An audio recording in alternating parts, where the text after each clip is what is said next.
Second City Podcast, Series 2. Let's go.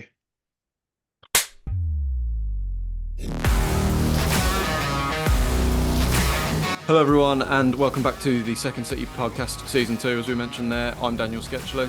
And I'm Callum Byrne. Thank you so much for joining us again. It's been a little while since we did one of these, a couple of months. A lot has happened. Callum, how are you? How's things? Not too bad, not too bad. I think I'm ready for the new season to start. I don't know about you, Dan, but I mean, I was away for the back end of the Euros with work. And then maybe off the back of that, I just didn't really care about pre-season. I've been pretty Yeah. disconnected. It's the first time since we were in the championship I haven't watched our pre-season friendlies, even though they're now really easy to get access to watch. But I Yeah. just really haven't been that bothered. But I think I'm now ready for the mad rush to start.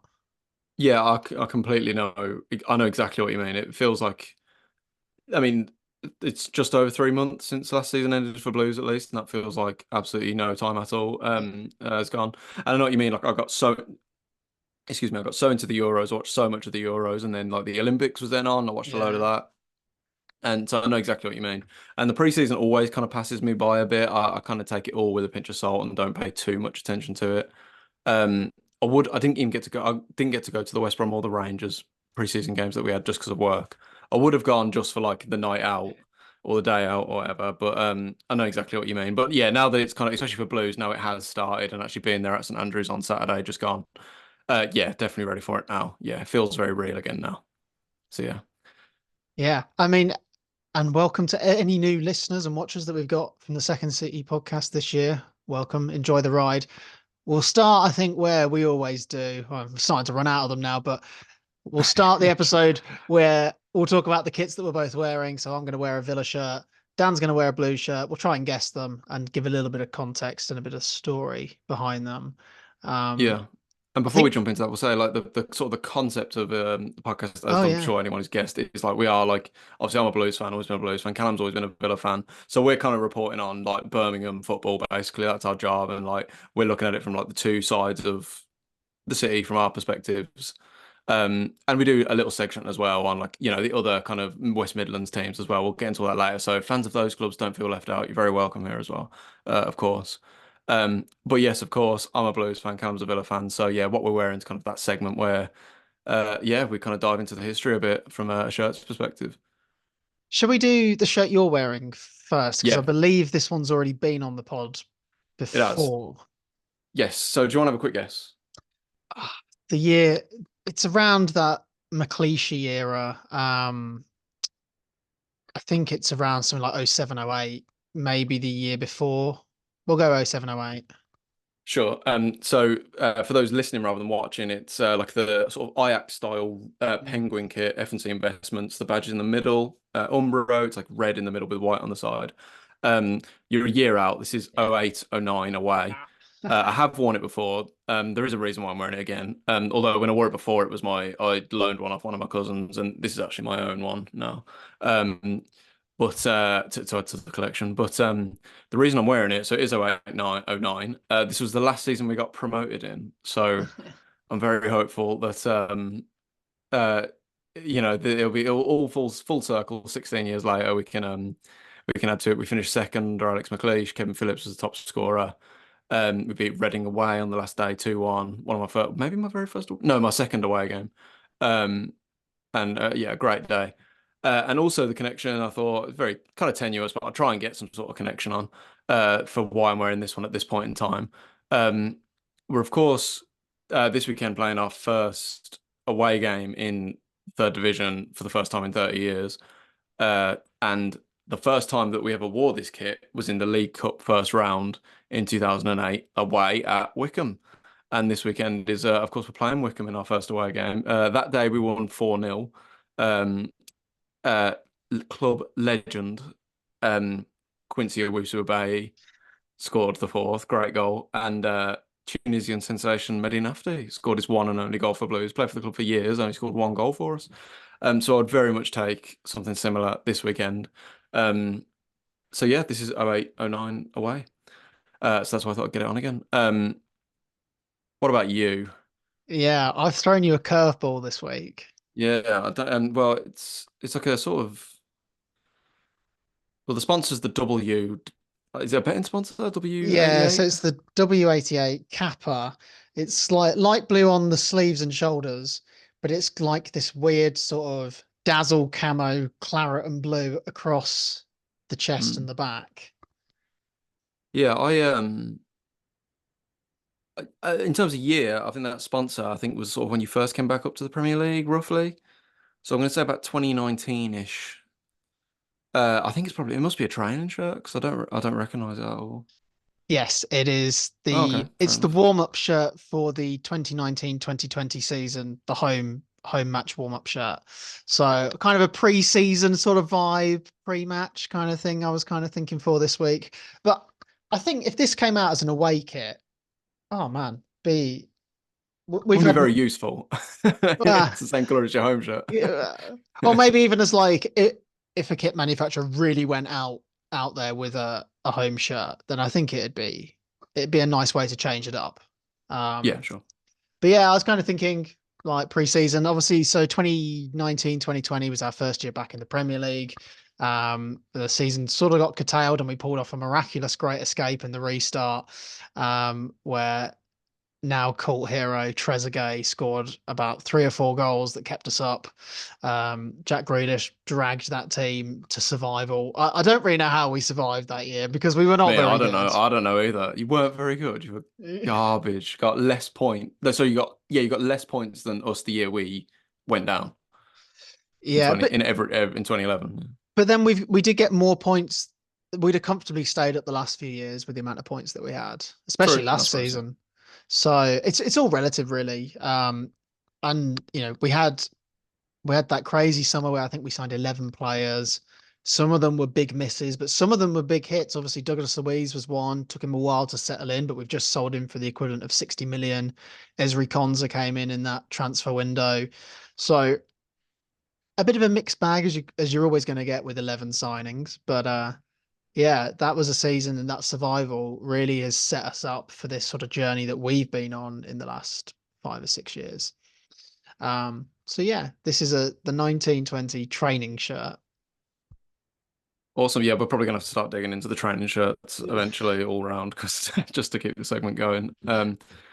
Cool. Shall we get into well, this week obviously it's kind of a weird one Hmm. because obviously you haven't started your season yet. Blues have. Um, so I guess we where should do you want talk to start? about your 2 games. We might as well start there because Sure. they've happened, and then we can start to look into previewing how we think the rest of the season I think is going to unfold. Cool. Great shout. Yeah, so Blues then. So we started life in League One on Saturday at home to Reading. All the League One games were at 5:30, which is actually quite nice because I was in work in the morning and then it was quite nice going up and kind of the sun was out. It was like really nice vibe. And obviously, since we last did one of these, we've gone mad. We've signed about 1 billion players. Yeah. And that is where the basis of kind of all this, I guess, confidence, I guess. And we'll get a bit more into like where I think the season as a whole is going to go. But for starters, we had a team that was probably too good to go down. Really, it wasn't too good to go down because we did go down, but on paper was too good to go down. And crucially, a lot of them players are still with us. And I know the transfer window's not closed yet, but Koji Miyoshi's still with us. Pek Sung Ho, who I think is an outrageously good midfielder, is still with us. Christian Bielik has signed a new contract and he's going to be the club captain. Um, Ethan Laird has stayed. Lee Buchanan has stayed. It's just like a really Siriki Dembele has stayed. And on top of that, we've added what feels like the best of the best in League One, which may sound arrogant, but it's really what it feels like. But the Signing names players at the like Alfie start of May. that Sorry. list, though, were arguably some of your better performers last year, like Miyoshi and Pek Sung Ho did really well when he came in. Yeah, 100%. And adding Alfie May, who was the top scorer in League One last season. I think it's 3 seasons. He scored 20 plus goals in League One now, so he's like the ideal man to get in. I know he's not that young anymore, but even so, for this year in League One, I think he's going to be a huge addition. And if we do well, if we do go up to the Championship again, I'd love to see how he copes in the Championship next season. And then adding Mark Leonard, who's had 2 brilliant years at Northampton, and by all accounts, one of the best, most consistent players in League One over the last 2 years. That's really exciting. We've also added Ryan Allsop in goal, Bailey Peacock Farrell, Emil Hansen has joined, who's a wide player, who's playing left wing on Saturday when he came on. Alex Cochrane has joined from Hearts of Midlothian. Really interested in that because he's a left back who I think will really challenge Lee Buchanan. I don't think there's like a clear first and second choice there.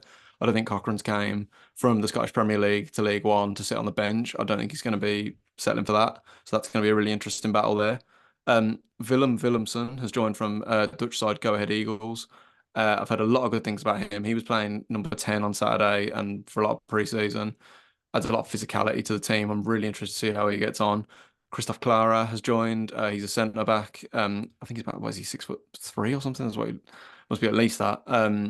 And so I'm really interested to see how he gets on as a centre back. And just on the weekend, Ayumu Yokoyama has joined from Japan. He's a 21-year-old forward. Don't know a lot about him, but that'll be interesting. Luke Harris has joined on loan from Fulham, and a centre back called Alphonse Samsted has joined on loan from FC 20. It's a deep breath. So that's all the players that have came in, and then I mentioned all the players that have stayed, and the only ones that have left. Obviously, Jordan James was a quality player for us last year, but he's kind of inevitable. He's gone to Rennes in Liga in France. Not a huge shock. Would have been amazing if he'd stayed, but I feel like the signs of Leonard and Harris are kind of trying to accommodate. We're kind of preempting that, and I'd imagine we probably got a decent transfer fee for him, and he leaves with a lot of goodwill. He was one of our best players last year, so all the best to him, and I hope he has a really successful career. And then the only other players really that have left, obviously Ruddy was offered a new contract. He didn't accept it, but he's gone to Newcastle, He's weirdly. got to Newcastle, yeah. Yeah, I feel like that's a bit of a Scott Carson situation, maybe. Third choice keeper, the English English player third choice quota. keeper. Yeah, exactly. But we got Peacock, Farrell, and Allsop in, which is interesting. And similar to the Cochrane and Buchanan thing, I don't think they're just going to accept being second, if you know what I mean. There's going to be a bit of a goalkeeper battle there, kind of like very similar level of player, Raya and Ramsdale at Arsenal, clearly. Probably be a bit of a thing there, like similar to that. And then Bakuna has kind of been frozen out. Seems like he's probably going to go to Turkey, by the sound of things. Got caught wearing his brother's Villa shorts recently. Yeah, I did see this. Yeah. I didn't really look into it. I'm kind of not really on social media much these days, so I just heard it. I was like, doesn't really shock me. But anyway, so it looks like he's going, and he'll be joining Alex Pritchard, who's also left, to go to Turkey, who I also wasn't massively impressed with last season when he came in. So basically, our squad is stacked. On paper, we've got the best squad in League One. Um, so obviously, we came within minutes of losing to Reading at the weekend, who are terrible. I've got heard an interview on the Keeper On podcast a few months ago with Harley Dean, who is currently still contracted with Reading, and he was saying, obviously, he was at Blues through all the traumatic times, and he was saying Blues is nothing compared to Reading. He's like, Reading is an absolute disaster. But the game's a weird one. I think for our first game in League One in 30 years, we got to St Andrews. Sun was out. You know, they've done loads of impressive work up at the ground, like a fan zone, and then just little things that have improved. Like there was some issues getting season tickets out to everyone. And anyone who had this situation, I'm sure would echo this, how impressive this was.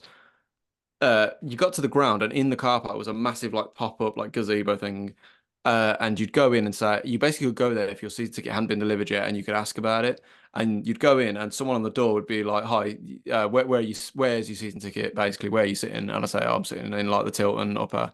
Uh, and they'd say, "No problem. You want to go speak to that person over there?" And there was around the room were just people dotted, and it was so clear. You just go over, they go, "Yep, no problem. Here's your season ticket," and you move on. It was just like, I know it's such basic things, but like these are such the basics that Blues have not done right for a long time. Um, and yeah, sellout crowd, sun was shining. I think the day kind of peaked at kickoff, if you know what I mean. The vibe was really good. Yeah. Fireworks were going off again. Great to have them back. Great atmosphere. The keep right on before kickoff was really exciting, and I never thought the first game in League One would feel like that, if you know what I mean. Yeah. Um, but ultimately we were second best. Honestly, we were quite lucky to get a point out of it. Reading had the ball in the net three times.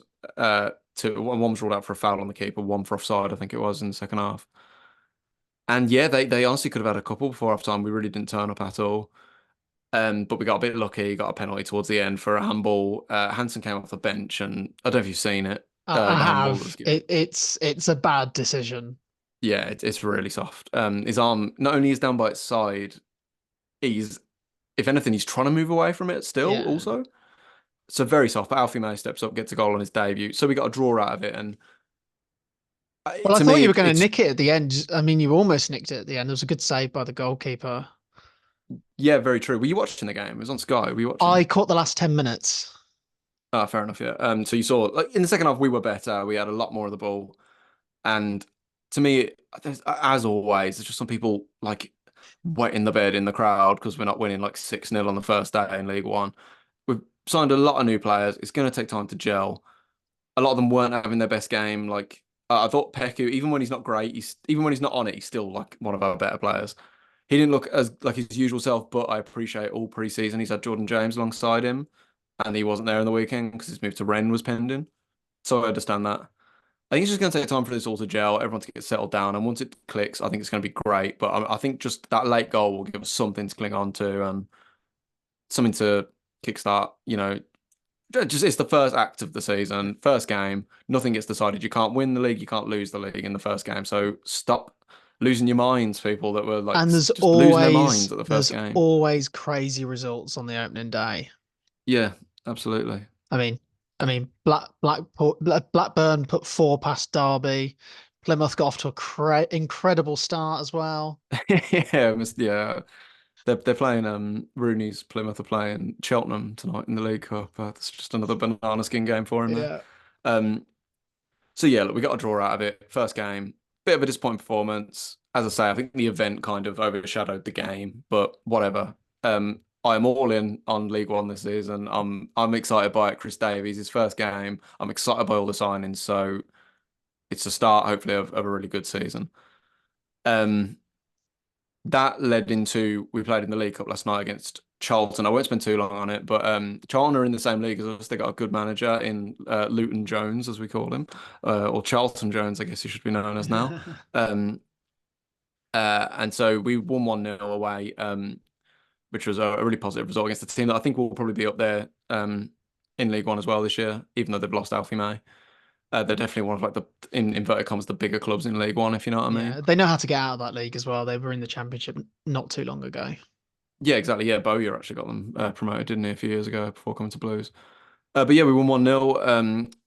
That was despite the fact that we gave away a penalty and Ryan Allsop actually came in for this game in goal and he saved the penalty like 15 minutes into his Blues career, which isn't a bad way to start.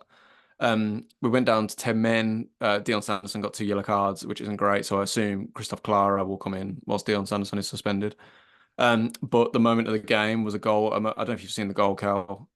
Uh, Oh, it's end your goal of the season already. It's Yeah, done. so we won 1-0 because of a first half goal from Brandon Keeler or Kayla. Brandon Kayla. I'll go with Kayla. Brandon Kayla, who scored an absolutely unreal goal. Keshi Anderson's played the ball across to him and he's come up, he's like powered up the pitch from left back and just curved an absolute beauty into the top right corner in front of the Blues fans. Unreal goal, absolutely unreal for a lad who is 19. He's only played, I think it might have been his first start for Blues. It's only his fourth appearance in total in all competitions for Blues. Here's something that will depress you, Cal. So he was born, Brandon Kayla, uh, a week after I went to my first Blues game. Yeah, and I was like 8 years old. Yeah, so he was born a week later, so that's pretty mad. Um, but yeah, his local lad born in Coventry, been at the club since he was 2014. So that's really great to see like some of the young kids coming through and making a stamp. And I think I mean, we don't seem to have really a backup to Ethan Laird at right back. So it looks like he'll probably get some game time this season as it stands. And he's more of a midfielder, like coming through the academy, but he came on at right back on Saturday and was filling in at left back on on Tuesday night. And whilst Lee Buchanan's injured, he's probably going to have a role to fill in at left back as well because Cochrane can't play every minute of every game in every cup. So yeah, that's a great result as well. Chris Davies' first win as a manager in professional football, encouraging. Respect for the League Cup, we've always said it. Yeah. Um, so yeah, that's Blues this week. We can get a bit more into predictions and so on later on for us. But do you want to jump over to Villa for a bit and get more into a prediction sort of segment of the episode? Yeah, I guess we'll briefly touch on the way pre-season's gone. I mean, as I said at the top of the show, I've been pretty disconnected from pre-season, but I have kept an eye on the results. Um, a mixed bag, definitely. The transfer window has been interesting. We've lost Musa Diaby and we've lost Douglas Luiz as two of the main people that have gone out the door. Callum Chambers has gone and there's a couple of others. Um, Big money for them. It sounds like they were both sold to comply with one of them. Obviously, we touched on Douglas Luiz has gone for Premier League profit and sustainability. Diaby, it's turned out as today, was sold for Champions League UEFA profit and sustainability. So, uh, you have your best season in years and you get into the Champions League and you get rewarded with selling two of your best players. And it's we've lost a lot of goals out the team, especially through preseason. So you take like McGinn didn't play in the first few preseason games. Watkins hasn't played a minute of preseason. Um, and then Louise and Diaby, you take their goals and assists out of the team as well. So we are probably short in terms of an attacker. John Duran hasn't played a minute of preseason. Is he staying? Is he staying and getting the number 9? Is he going? Who knows? He certainly didn't win many favors by when he looked like he was going to West Ham doing a hammers on your on Instagram Live. So it's not the smartest thing I've seen him do. But if he stays, you just have to back him. The entirety of last year we called him a chaos merchant, and he is that. So, it is what it is. We'll see whether he'll go or not. I think we're still a little bit short in the transfer market, which is weird because it feels like we've signed a lot of players still. It's been one of our busier windows for some time. Matson's come in at left back, who I think he won't go into the team straight away, but we'll try and bed him in. Exciting signing. Jaden Philogene and Cameron Archer have come back. I'm really glad we've got Philogene back. I didn't really want to sell him last year. Anana's come in midfield. So we'll see. He's very different to Douglas Luiz, but I imagine he'll be more like a like for like Kamara sort of replacement. Kostel I can't really pronounce his name. Nadelovic has come back. We signed him in January, but he's like a new signing this summer because we loaned him straight back out to Red Star. So he's got quite a few minutes. So I'd be interested to see whether we're planning to loan him out somewhere else or if he's going to get properly integrated into the first team.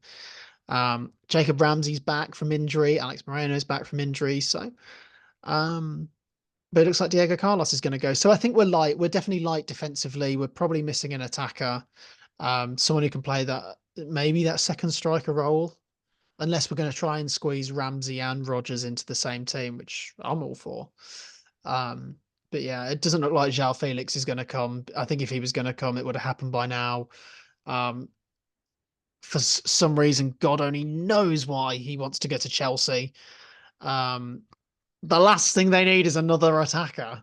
But the last thing they need is another player. Yeah. Like, it's crazy. They've got 8 Absolutely goalkeepers crazy. and about 15 attacking players. So yeah, mental. That's crazy. But if he doesn't want to come, I know Emery really wants him, but if his heart's not in it, I'd rather have a player that's maybe not got the potential of a João Felix, but it's going to have more of an impact and wants to play for us. And yeah, so we'll see. We need a centre back, at least one centre back. I'd have happily had Clement Longley back on loan. He's exceeded all my expectations, bearing in mind they were very, very low for him last year. I think as cover at centre back, I'd happily have him back. I don't think that's going to happen. But we definitely need another centre back and another attacker. And then I think we'll probably be okay. My kind of feeling is our preseason results were very shaky, and we will be slow starting this year. It's been my feeling all through the summer is that last year, barring the opening day against Newcastle, we were very fast out the blocks. We were almost top at Christmas, but we very much petered out at the end of the year. And I think this year we'll be slower starting, but more consistent. And then when we head towards the run-in at the end of next year, we'll have a bit more in the tank because we were on our knees at the end of the season, and the Olympiacos games and the Chelsea game and Crystal Palace, they all showed that we'd completely run out of steam. So maybe at our best this year, we won't be as good as we were last year, but we won't be as bad as when we were at our worst. And if we're more consistent across the season, we'll be there or thereabouts. That's kind of my feeling, really. I'm not, the problem with these like televised preseason games now is that preseason never used to mean anything. Nobody cared. Nobody went to the games were pretty much all behind closed doors. Nobody cared. You go, oh, we won. Oh, we lost. Oh, this guy played. Oh, this guy didn't play. Now it's like, oh my God, we lost to Club America. It's terrible. Columbus Crew battered us. It's all a Yeah. disaster. We And, you know, we beat West Brom 4-1 in our last pre-season game, and then we drew Reading the following yeah, week. That is, I've always been, as I say, I'd go to a pre-season game for the day out and yeah, for the yeah. sun and like to enjoy it. I wouldn't. Especially the I'm away not going. ones. Yeah, exactly. Yeah, I'm not taking like any credit from it. You may like if you want to glean information from it, you may as well go and watch them run on a treadmill for an hour. Like it's about as much use, like in my opinion. Yeah. But yeah. Yeah. So I'm excited for the new season. I'm not expecting much on the opening day. I mean, there is a real possibility we could be in the bottom three after the first couple of games of the season. We've got a reasonably tough start. We got. Um, Oh, sorry, we'll come to it later. But West Ham first game, is it? West Ham first game. The last time we won at West Ham was in this kit, this black one. Oh So it's wow. Okay. it's been a while, and then we've got Arsenal in the second game of the season. So it is not an easy start. Hmm. Um, On a when side note, we'll get into it later, but West Ham signed that Fulkrug as well. You seen that? That's a good yeah, signing, isn't it? He scored but that outrageous goal against Scotland at the Euros. they've had on paper they've had a really good window. Mm. West Ham, Yeah, absolutely. Yeah, new manager, lots of new players, but it might take them time to bed in as well. So it's interesting. true. In terms of a prediction, then obviously this is subject to change. If you had to put a number on where you finish this year, what are you thinking? I would be.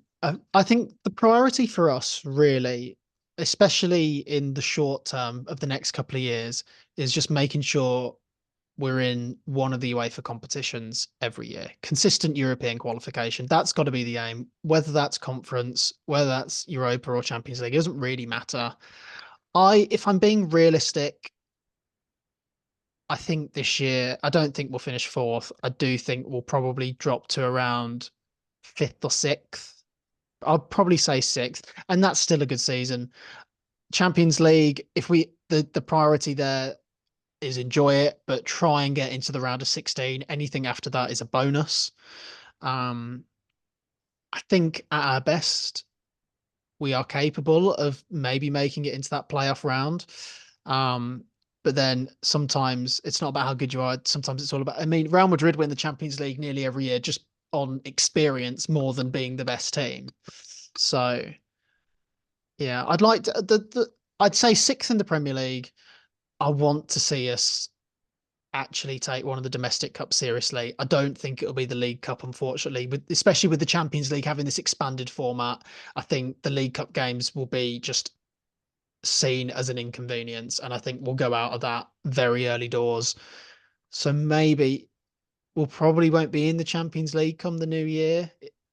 Or if we are, it's only the round of 16 that'll be in maybe February, March. So we'll maybe take the FA Cup a bit more seriously. So a good cup run of some description and sixth. That's what I'm going for.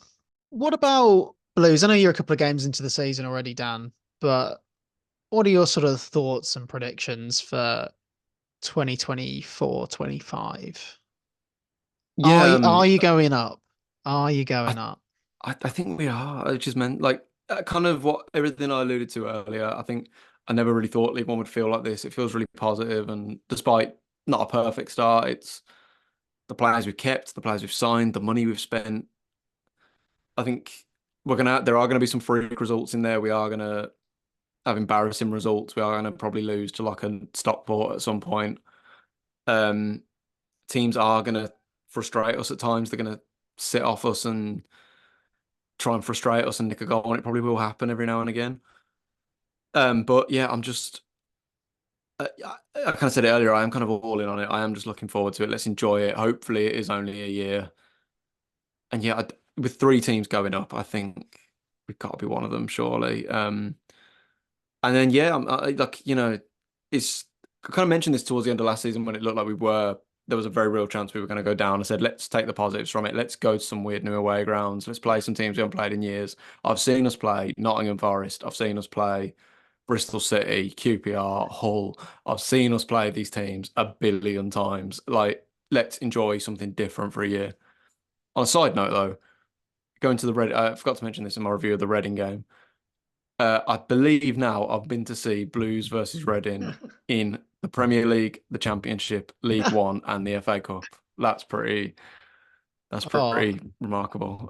you've almost got the But set. You just need I just need the League Cup, Carabao Cup, EFL Trophy, League Two. League Two. Yeah, sure. Bring it on. Maybe someday. Maybe someday. EFL trophy final this year, Blues Red and probably. Um, but that's another thing as well. EFL trophy, like I know it's not where we should be. Let's just enjoy it though. It's something different. Hopefully it's for 1 year and 1 year only. Let's win it and let's never say it again. You know what I mean? That's kind of like the attitude. Because I was saying this a lot last season as well. We're not where we are on bad luck or anything. We're there on merit. Let's be honest. We deserve to be where we are.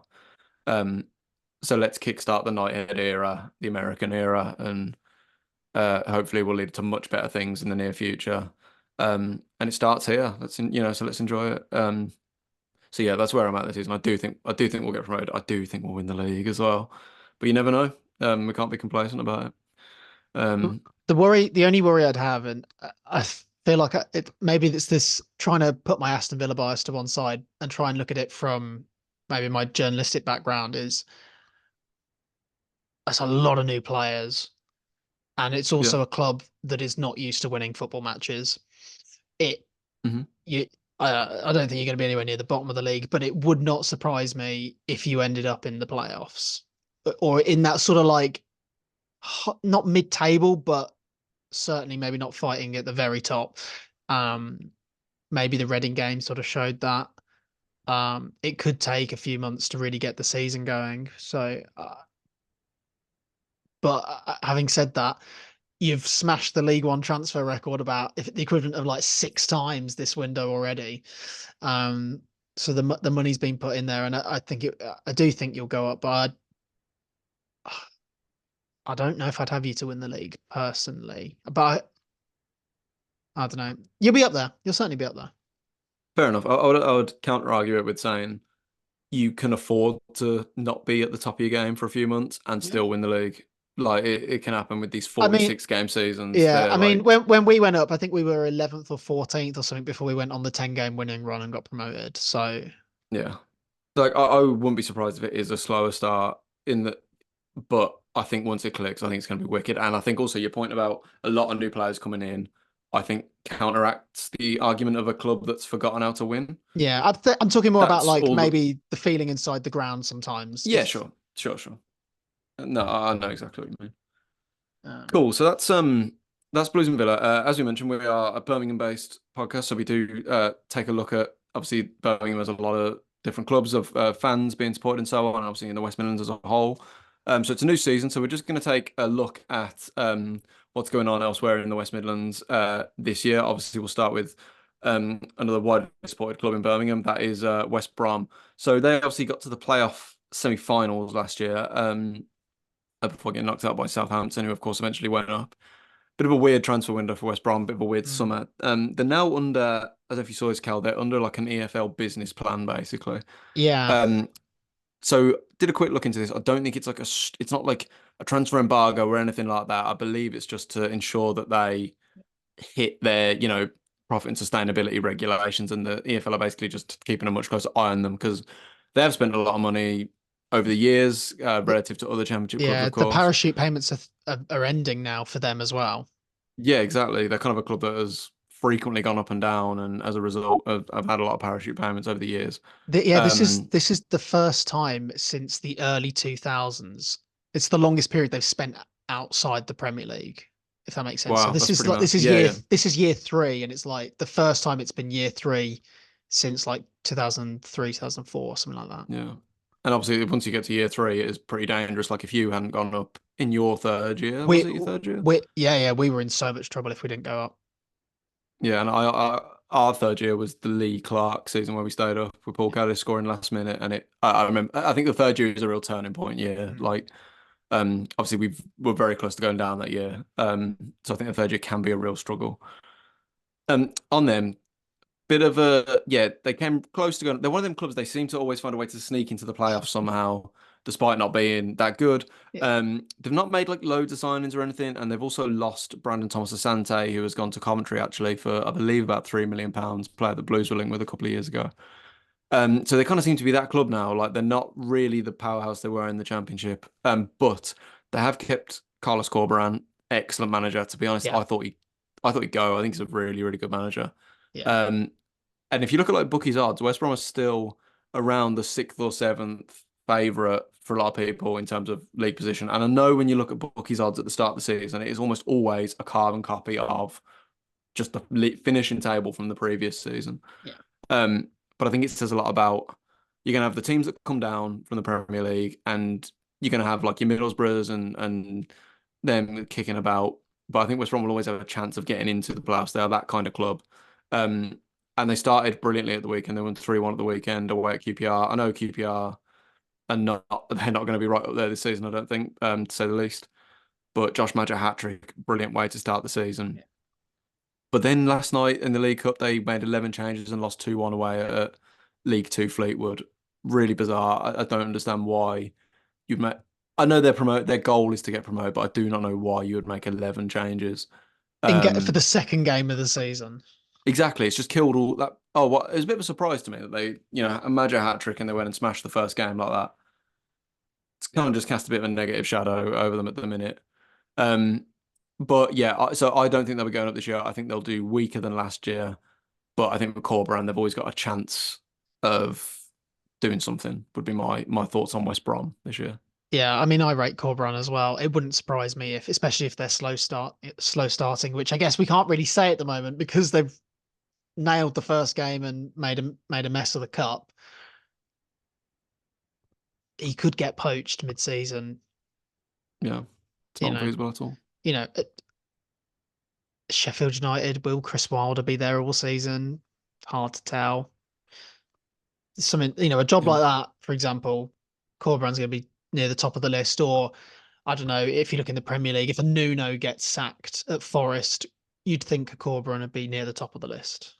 yeah, absolutely. No, completely. So, shall we go across the Black Country and look at Wolves? Obviously, they've had another interesting summer. Maybe not quite as dramatic as last year, but they've still lost their captain Max Kilman. He's gone to West Ham. As we kind of Yeah, mentioned, they've had a great window.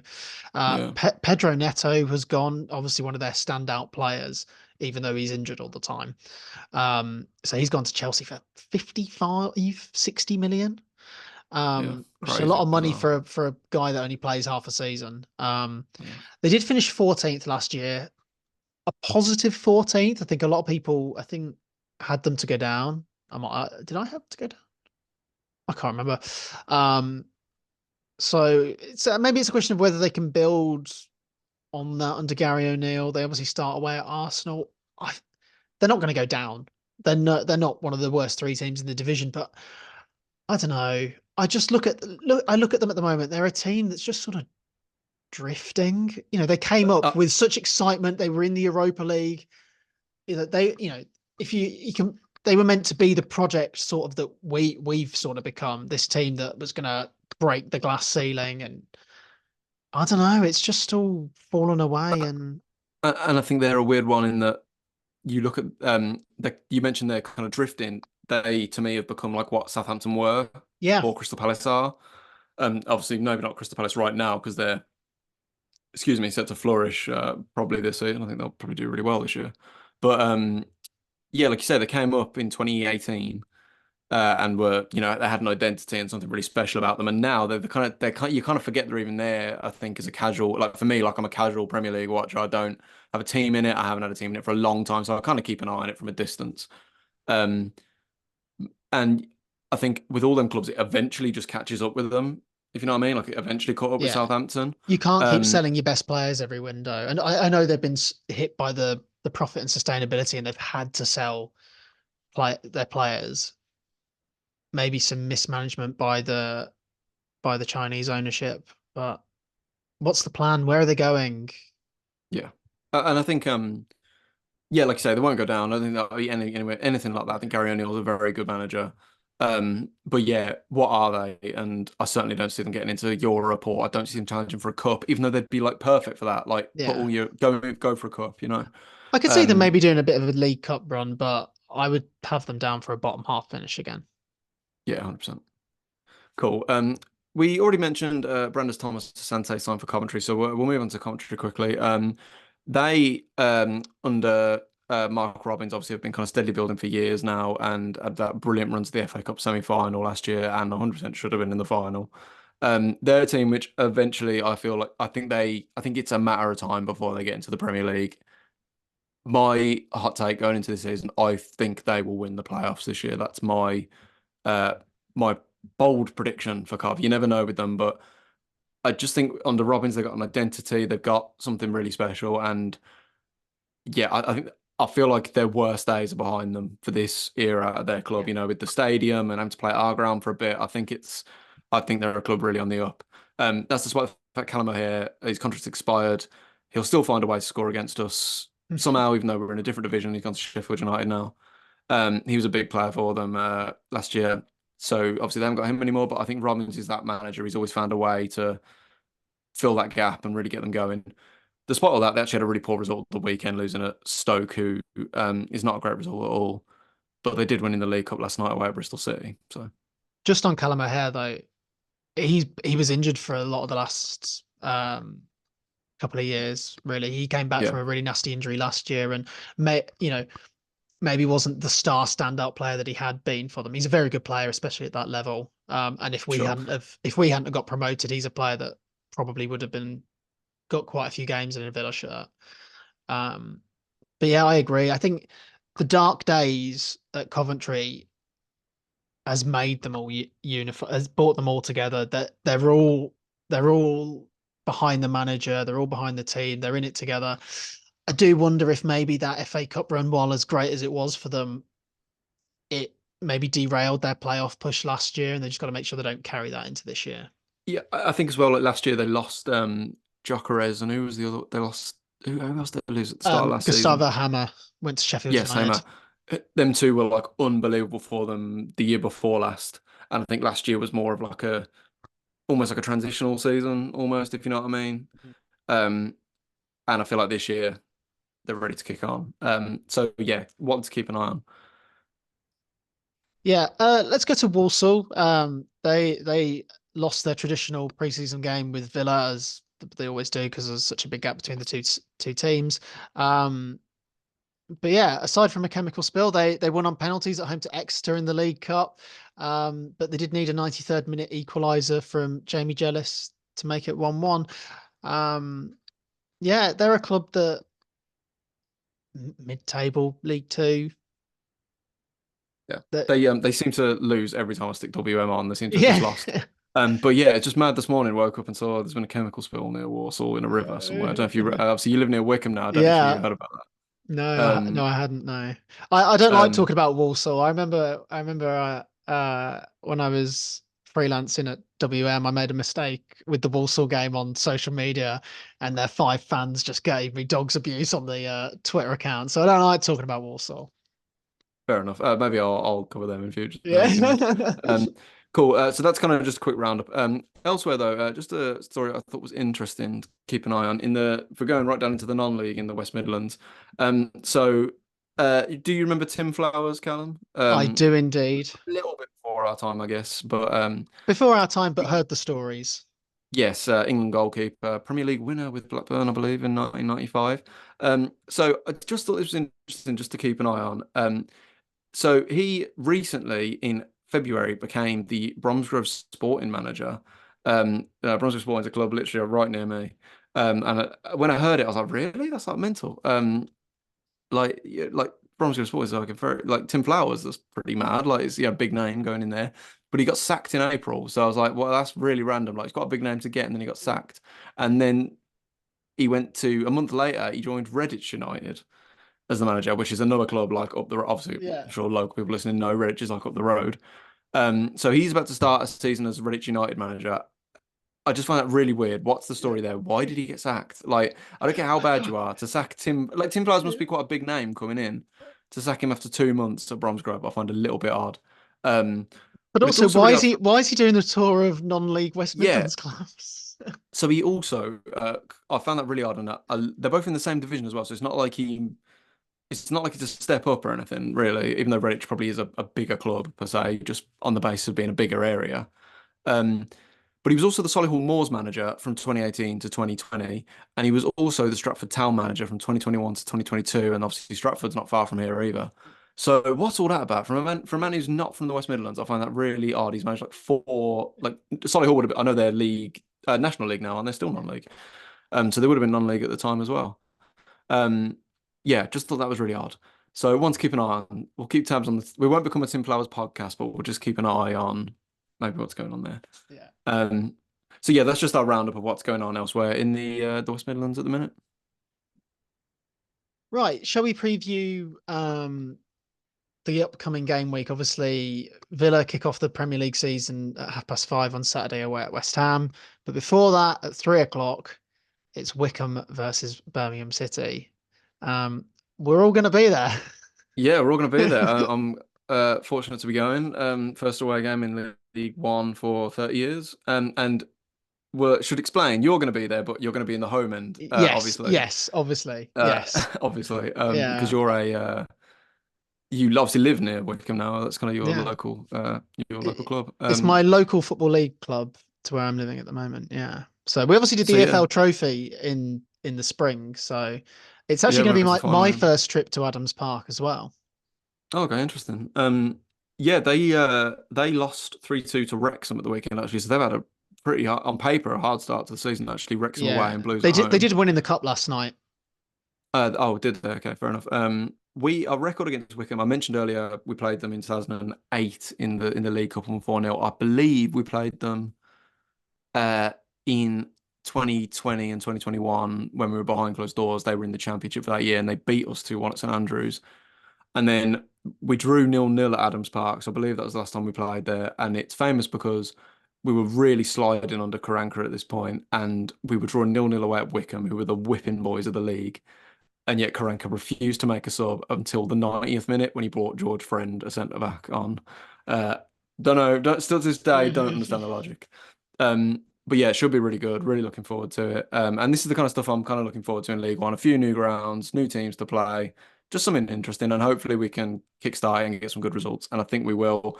I'm going to say 2-0 Blues against Wycombe this weekend. Yeah, I think you'll probably win as well, actually. Yeah. But Wycombe are a weird team. They are a proper shithouse team. Like Yeah, they're a bit like that 2010 Stoke, but of League One. sure. Yeah, So sure. I don't really Because know I think what they they're. were about mid-table last year, weren't they? Because they Yeah, and then they got to the EFL Trophy final before yeah, Peterborough beat them. yeah. Matt Bloomfield's the manager. He used to play for them. Yeah, So yeah, I think it'll be a tough game, close, but yeah, it won't be many goals. Either Blues will completely run away with it, or it'll be a very close, low-scoring game. yeah, sure. And then so your season starts. You got West Ham at 5:30 in the Premier League. Yeah, I really don't know. I've been burnt by the opening day optimism of the last like all of our Premier League years, apart from maybe the lockdown one, but that doesn't really count. Um, so I'm trying to be a bit more level-headed and a bit calmer. Because the last couple of years when the Newcastle game, so excited, went really badly. The year before, I remember watching the Bournemouth game, under Gerrard, and I was still optimistic going into the season. Bournemouth just got a dead certs to go down and got battered on the opening day. And the year before, Watford battered on the opening day. So, as I said, we haven't won at West Ham for a long, long time. I think 2010, 2011, that kit is. Wow, bloody hell. And it's funny, Unai Emery, so it's today, as we're recording, was Aston Villa's media content day. Um, at the training ground where they're doing all the lineup pictures and the GIFs and all that stuff that you'll see across the EA face scans. But the Talksport were there, and Unai Emery did an interview with Jeff Stelling this morning, and he did mention that West Ham was one of the clubs. He hasn't won at West Ham with Villa yet. Obviously, we've drawn both games 1-1, so I have a feeling that that's like a little box that he wants to tick.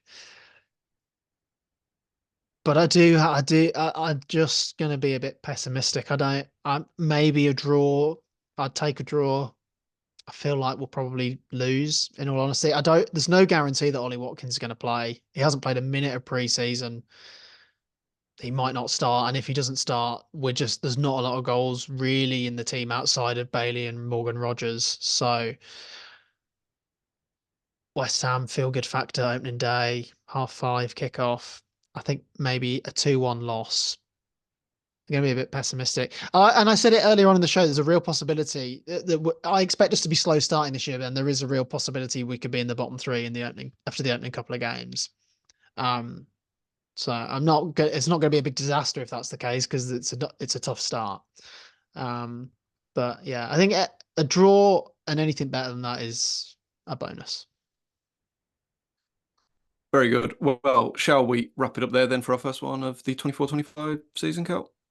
Yeah, absolutely. So we're back on the grind. We'll be back next week. We're in for the season now. Yep, should be great. I will see you on Saturday, Cal. I'm sure you'll be giving me the V's from the home end. Oh yeah. Yeah. But no, it should be good. Awesome. So yeah, thank you so much for joining us. If you want to follow us on Twitter and all the like, our handle is 2ND City Pod, Second City Pod. Yeah, don't forget to like and subscribe if you're watching on YouTube. If you're on any of the audio platforms, YouTube Music, Apple Podcasts, Spotify, subscribe, leave the 5-star reviews, they help. Obviously, the new season, let's try and push the pod we hit some good numbers last year, so let's keep it going. And thank you if you're still here for this opening one of the year. Absolutely. Take care, Cal. Keep it on. Shit on the Villa. Up the Villa, and I will see you next time.